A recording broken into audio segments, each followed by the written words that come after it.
Now this question is specifically about the risk and reward of playing at loose tables early in tournaments. If you raise small, everyone's going to call you. Well, I would ask, is that actually such a bad thing? What are we really trying to accomplish with our pre-flop raise? I agree it can be very frustrating when your normal strategy does not work. That is when we need to switch it up. Raise your standard amount with your entire, range of raising hands, understanding that you'll have multiple callers many times.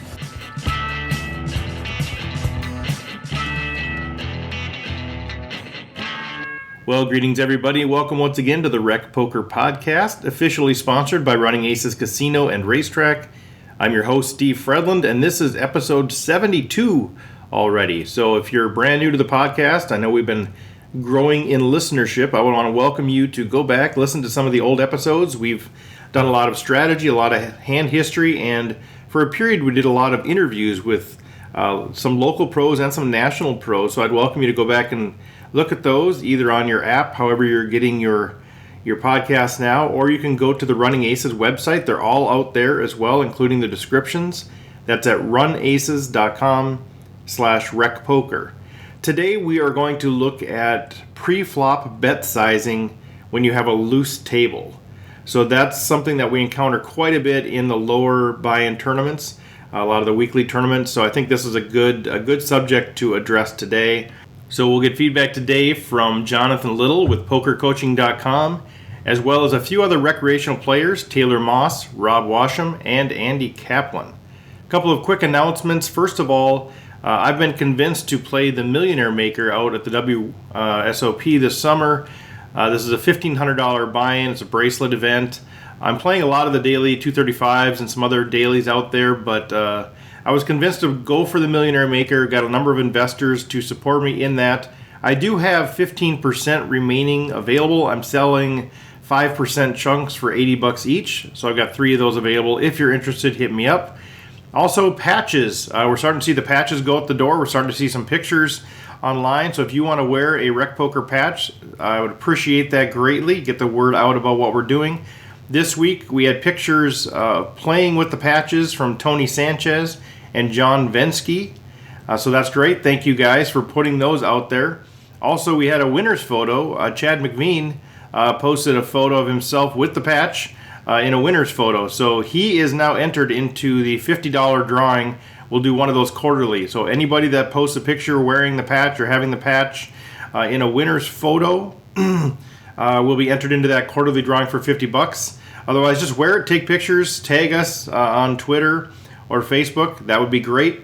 I know patches have gone out to a number of players: Jordan Thompson, Nancy Patterson, Chad McVean, John Vensky, Chris Hall, Tony Sanchez, Steve Olson, Alberto Briones Mraz, Taylor Moss, Stacy Nelson, John Somsky, Brian Morey, Seth Erickson, and probably others that I'm not even aware took patches. So thanks to all you guys for doing that.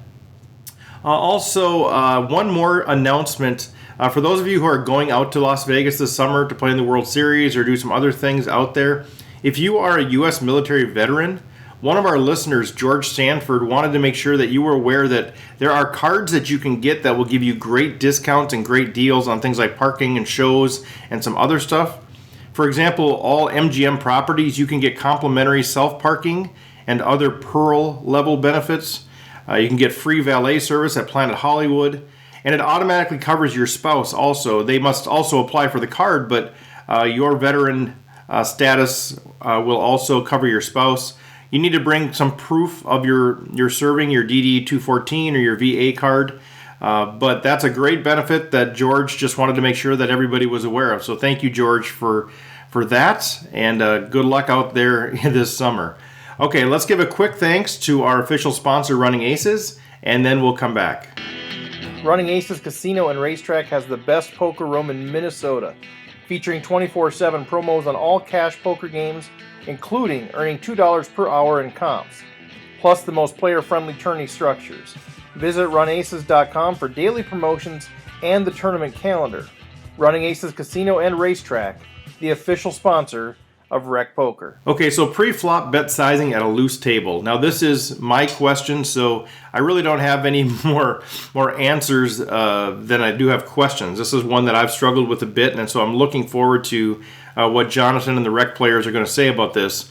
But in prior episodes, we've talked about bet sizing to open pots, including the potential of varying the size based on the stage of the tournament, our position, and adjusting for limpers. Now, this question is specifically about the risk and reward of playing at loose tables early in tournaments. In many of the weekly tournaments that I play, which are $100 or less, I often raise to 2.5 to 3.5 big blinds, which invites 4 to 5 calls most of the time. And in order to successfully steal the blinds, or even to get the heads up post-flop, I would need to raise to 5 or 6 big blinds or more. But raising to that amount seems like an extreme amount of risk for the reward of just picking up 1.5 big blinds if everyone folds. So in these situations, I'm wondering, what is the optimal strategy? So let's say I'm in early to mid position, I'm under the gun +1 with pocket nines. And we are basically sitting at the 10,000 starting chip stack with blinds at 25.50. So we've got 200 big blinds, first level of the tournament, 10,000 chips. It's too early to have dead reads on everyone, but I expected to play like most of these tournaments with a bet of 200, not accomplishing much at all, or getting it down to 3 or 4 players minimum. Because of the high risk, low reward, I'm wondering if this is a spot to just limp, even though I hate open limping. My rationale here is that if I'm going to basically be set mining in a multi-way pot, and if I hit a set, I'm likely going to get paid, I might as well enter the pot as cheaply as possible.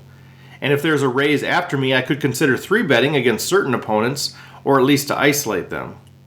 Another option would be to just raise to my standard preferred size of 2.5 to 3 times the big blind, and then try to navigate a multi-way pot. The other option would be to raise large, say to 400 for a chance to win 75 chips, or get heads up with someone and try to outflop them or outplay them. And so then I just ask people, okay, what are your thoughts on that? So, the question sort of addresses my thoughts already, but in addition to that, I would say that I've gone back and forth in strategies, and this is why I'm wrestling with this so much. From a strategy of seeing as many flops as possible for as cheap as possible with good speculative holdings. And so in this strategy, I would often join the limping parade. Just limp with pocket fives, limp with 10-8 suited, limp with ace-2 suited, that sort of thing. So I would just join the limping thing, see as many flops as possible, and then just fold unless I really connect in a big way. So I've done that as one strategy. I've also taken the other extreme where I'm only playing premium hands at these levels, and I'm playing them aggressively and raising a lot. I've also played with the strategy of just doing my standard thing with my normal opening range, and then trying to navigate my way through multi-way pots post-flop, which can be super tricky, especially if I end up being out of position.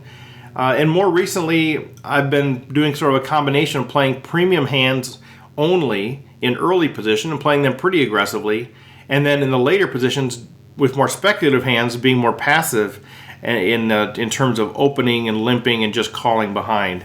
And so, I'm really struggling a little bit with what is optimal, and maybe there is no optimal, but how do I adjust? How do I account for the different ways that these can be played, the different tables? So I'm sort of honing in on my strategy, but I need some help thinking about this at a high level strategically from some of these other players.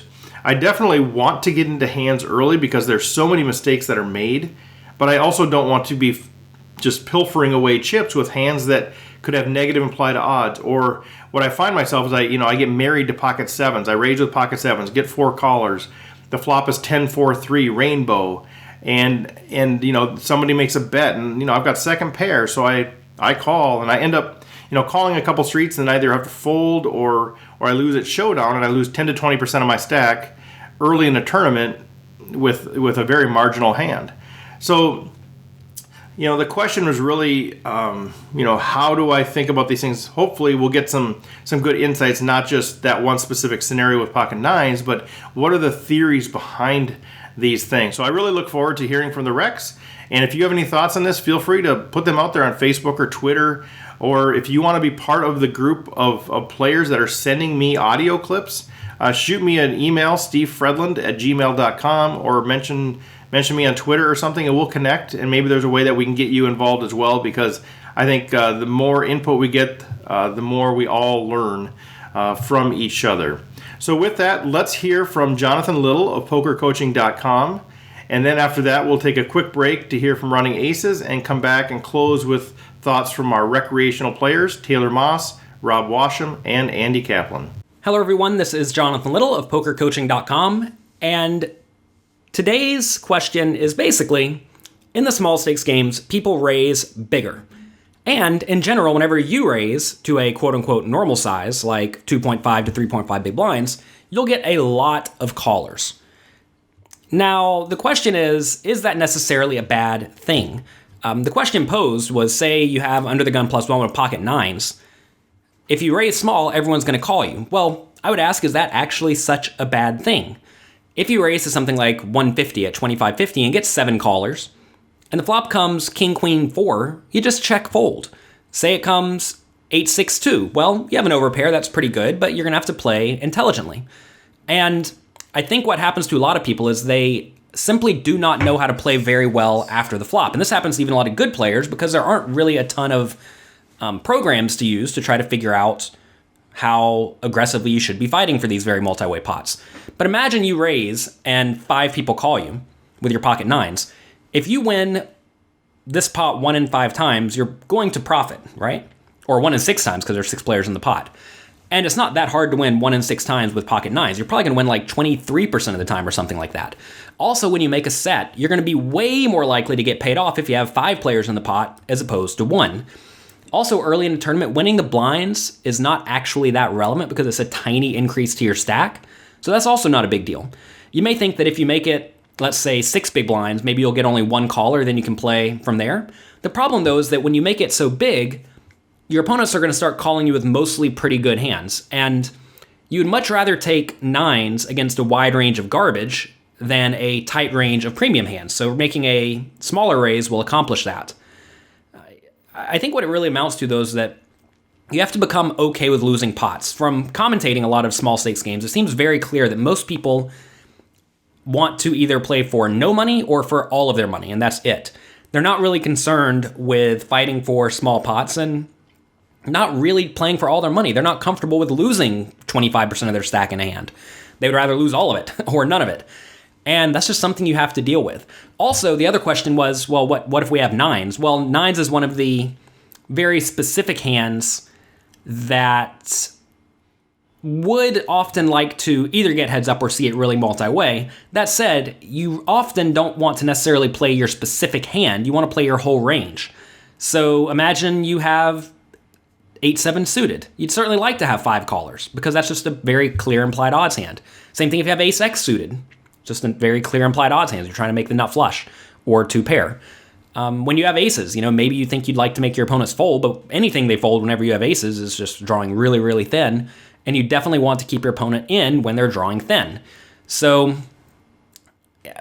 the answer to this question is you have to learn how to play well after the flop. You have to be able to put in some money and then still fold, or you have to be able to just know when to check fold. Like say the flop comes 10-8-4 and you have your pocket nines. If you bet and someone raises, you need to be folding. If you check and someone bets and someone calls, you need to be folding. And I think a lot of people end up sticking around far too long with marginal made hands that they feel somewhat committed to. So don't fall into that trap either. Really, this is a very big question that I've written books about. I have one book, Strategies for Beating Small Stakes Poker Tournaments, that might be very beneficial for people asking this question or having thoughts about this question. And in another one of my books, Jonathan Little on Live No Limit Cash Games, I go in depth as to why you should not make big raises. And really, the short answer is big raises force your opponents to play well. And you win money at poker when your opponents play poorly. So you don't want to make plays that make your opponents play well. And typically big raises force them to be a little bit tighter. Now, if they will call a big raise with all sorts of junk anyway, like say you can make it 15 big blinds and they're going to call you every single time. You're going to get multiple callers. Or say there's even one really bad player at your table who calls every single time. Well, maybe you do want to consider making it very big with with your best hands, but you're doing that purely for value. And maybe you want to be min raising with your suited connected type hands or suited aces because you'd rather keep the pot small. That assumes though that player is atrocious. And in today's games, I'm not really encountering too many players who are actually that atrocious. And without a lot of experience against your specific opponent, you probably should not blindly assume that either. So those are my thoughts. Hopefully they're helpful, and I'll talk to you next time. Running Aces Casino and Racetrack has the best poker room in Minnesota, featuring 24/7 promos on all cash poker games, including earning $2 per hour in comps, plus the most player-friendly tourney structures. Visit runaces.com for daily promotions and the tournament calendar. Running Aces Casino and Racetrack, the official sponsor of Rec Poker. Greetings, Rec Poker listeners. This is Taylor Moss.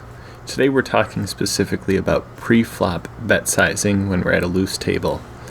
And another part of this question really gets into when we're in the early stages of a tournament and a lot of people tend to call. So the first thing that I think about when I read the question and all the detail behind it is, what are we really trying to accomplish with our pre-flop raise? And I think the biggest thing to consider here is that we're not trying to steal the blinds. We're essentially playing this like a cash game where if we have a plus EV hand, or a hand that expects to make us value when we play it, we want to play it and we want to put money into the pot. And if we think about it, in the example of having pocket nines, we should be in a fairly good spot. It's very likely that the people that only call behind us are less likely to win the hand, but we do have to realize with the more people that enter the pot, we do lose a probability of winning the hand. So although our probability may go from 60-40 down to 40-30-30, we're still gaining expected value when these player calls behind with a worse hand. So we're going to win less often, but it's still a better decision for us in the long run. So I think the big thing to consider here is we're not trying to steal the blinds. We just want to get money into the middle and then be able to play our hand efficiently and effectively when the flop comes and we do have the best of it. Another thing I think we need to consider is when our hand has high implied odds or hands that can flop very well. So what I think about this is if we're playing a lot of hands, with 3, 4, 5 players, hands that can flop flushes or straights go up in value because with that many people in the pot, high card or a top pair type hand is not going to win. A low 2-pair value hand is likely not going to win. We're really looking for something with higher value, and that's what we're going to be going for. So those hands that can flop really well are also hands that kind of go up in value as we play these. So if we think about having 100 big blind stack, 6-7 suited can flop really well. And then as we progress into the later stages of the tournament and we only have a 20 to 25 big blind stack, playing that 6-7 suited is not that great of a hand to have. We really lose a lot of our odds if we do hit the flop or turn really well with those kinds of hands. So we need to be able to adjust our opening ranges and the hands that we're calling with depending on how many big blinds we have in our stack. So a lot of this went a little off tangent. The original question pertained to pre-flop bet sizing and should we be increasing what we're betting. And the only time I personally change my pre-flop bet sizing is dependent on what position I'm at the table. So if I'm in early position, I'm more likely to raise in the 2.5 to 3 times the big blind, and then that kind of shrinks as we get closer to the button, where I'm very likely to only raise by 2 to 2.5 times the big blind. A lot of this will depend on what the table norm is, the stages of the tournament, and so the stages of the tournament, I'm more likely to raise bigger when everyone has a big chip stack and smaller when everyone has a smaller chip stack. Table norm, I tend to stick with what people have normally been doing because it doesn't seem as fishy when we raise to a different amount. So if everyone's raising to 250 and then all of a sudden we raise to 300, someone might think they know something about our hand, or we might give some sort of information away about our hand. So in terms of pre-flop bet sizing, I say just, stick to your normal and don't deviate from that if you're trying to get more people to fold or less, those types of things. It doesn't make sense in the long run. This is Rob Washam for the Rec Poker Podcast, March 24th edition, talking about pre-flop bet sizing at a loose table. I agree it can be very frustrating when your normal strategy does not work. That is when we need to switch it up. Here's an extreme example. I played in a home game where the structure is such that with 18 to 24 players, the tournament would be complete in 3 to 3.5 hours. For most of the players, this is their only exposure to poker at all. As such, there is a lot of limping and no hesitation to call a pre-flop raise with any two cards. They really want to see the flop because they don't know how good their hand is until they see the flop. Relative hand strength has no meaning, and I will see players call down to the river with ace high, regardless of the action throughout the hand. I played in this league for a number of years, and I did very poorly, finishing in the bottom in points. I knew I was a more knowledgeable player than most, and it was very frustrating.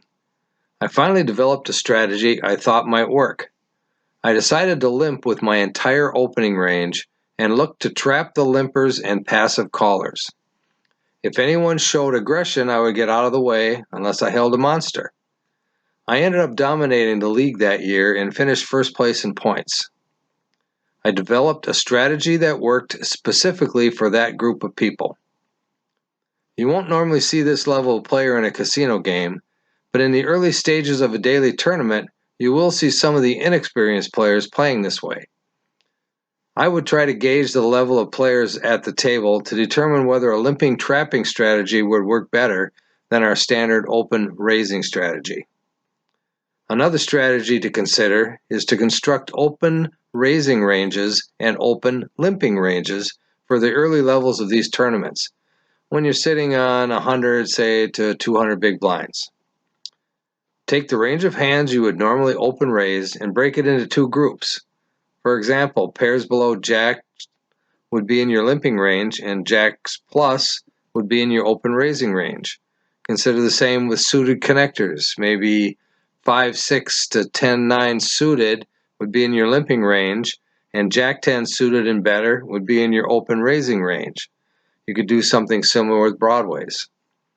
Coming up with the right strategy will depend on the table dynamics.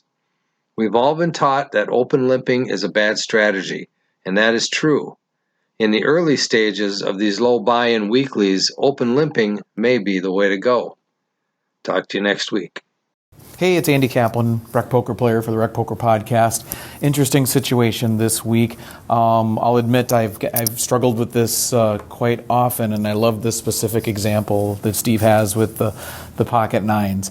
My thoughts on the tournaments that typically I'm playing is early in the tournament with a loose table, I'm not really trying to steal blinds just because it's not really happening. And if you're stealing the blinds, the effective stack sizes are so high early in the tournament, it doesn't really seem to make a difference. So I'm not really trying to steal blinds. That being said, you get in this situation where you've got like pocket nines. I actually like Steve's option number 2, which is really the standard play. Raise your standard amount with your entire range of raising hands, understanding that you'll have multiple callers many times, so you might want to adjust your opening range accordingly based on the fact that you're going to get a lot of callers. But you're raising pre-flop, you're raising really for value and also to take control of the hand. What this avoids is the possibility that you limp in.